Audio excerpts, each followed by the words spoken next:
Então, em aula anterior, nós vimos o poder constituinte derivado decorrente. E durante a aula eu fiz o comentário sobre o artigo 18 da Constituição Federal de 88. Então, relembrando, lá diz que a organização político-administrativa da República Federativa do Brasil compreende a União, os Estados-membros, municípios e o Distrito Federal, vírgula, todos autônomos. As entidades, então, da República Federativa do Brasil, todas elas têm autonomia, uma autonomia relativa. Nenhuma delas tem soberania. A soberania é da República Federativa do Brasil. A soberania é do Estado Federal. A soberania tem relação com a federação. A soberania é fundamento da República Federativa do Brasil, conforme estabelece o artigo 1º, inciso 1 da Constituição. E a soberania nacional, ele é um princípio da ordem econômica, conforme estabelece o artigo 170 da Constituição Federal de 88. Você vai migrar do artigo 1º, inciso 1, para o artigo 70, inciso 1. Soberania. Voltamos à questão da autonomia.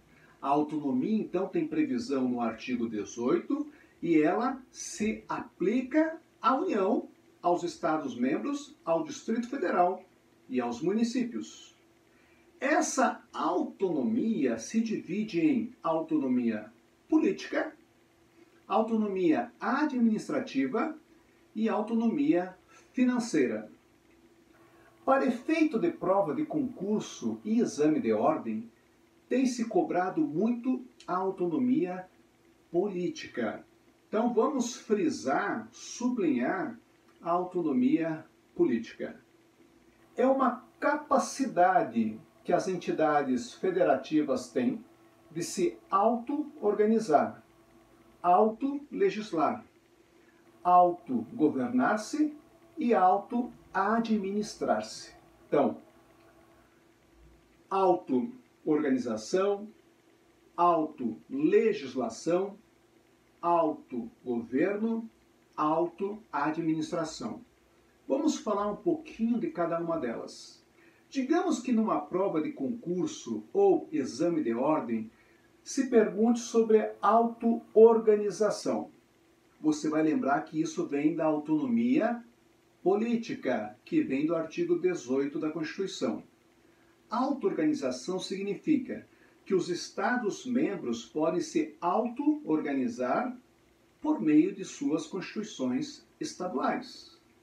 O Distrito Federal pode se auto-organizar por meio de sua lei orgânica, artigo 32. E os municípios podem se auto-organizar também por meio de uma lei orgânica, artigo 30. O que é auto-legislar? Significa que estas entidades da federação do artigo 18 podem autolegislar, criar leis próprias. A União pode criar leis federais, os estados, leis estaduais, o Distrito Federal, leis distritais, os municípios, leis municipais. Porém, não esqueça, a União, além de leis federais, ela também pode editar leis nacionais, como os códigos, por exemplo, Código Civil, Código Penal, Código de Processo Civil, Processo Penal, etc. O que seria autogoverno? Significa a capacidade de autogovernar-se. Por meio do quê? Por meio dos poderes. Os poderes legislativo, executivo e judiciário, que são independentes e harmônicos entre si, conforme estabelece o artigo 2º da Constituição Federal de 88.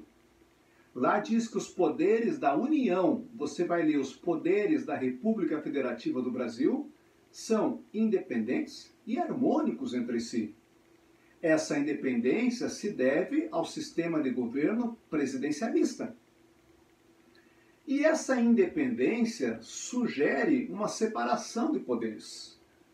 A separação de funções, função legislativa, função executiva, função judicial. A separação dos poderes, nós já estudamos em aula anterior, ela tem previsão também lá no artigo 60, parágrafo 4º, inciso 3. A separação dos poderes lá consta como cláusula pétrea expressa. Logo, não pode ser abolida nem mesmo por emenda constitucional. Veja, essa separação dos poderes já vem lá da teoria de Montesquieu, 1747, e publicada a obra dele em 1748, O Espírito das Leis. Essa separação dos poderes, ela tem raiz, tem origem lá na Revolução Francesa. E essa separação dos poderes, para efeito de prova de concurso, não podemos esquecer que ela é relativa e ela é nada rígida. Eu posso dizer numa prova que ela é flexível. Por quê? Em razão do sistema de freios e contrapesos.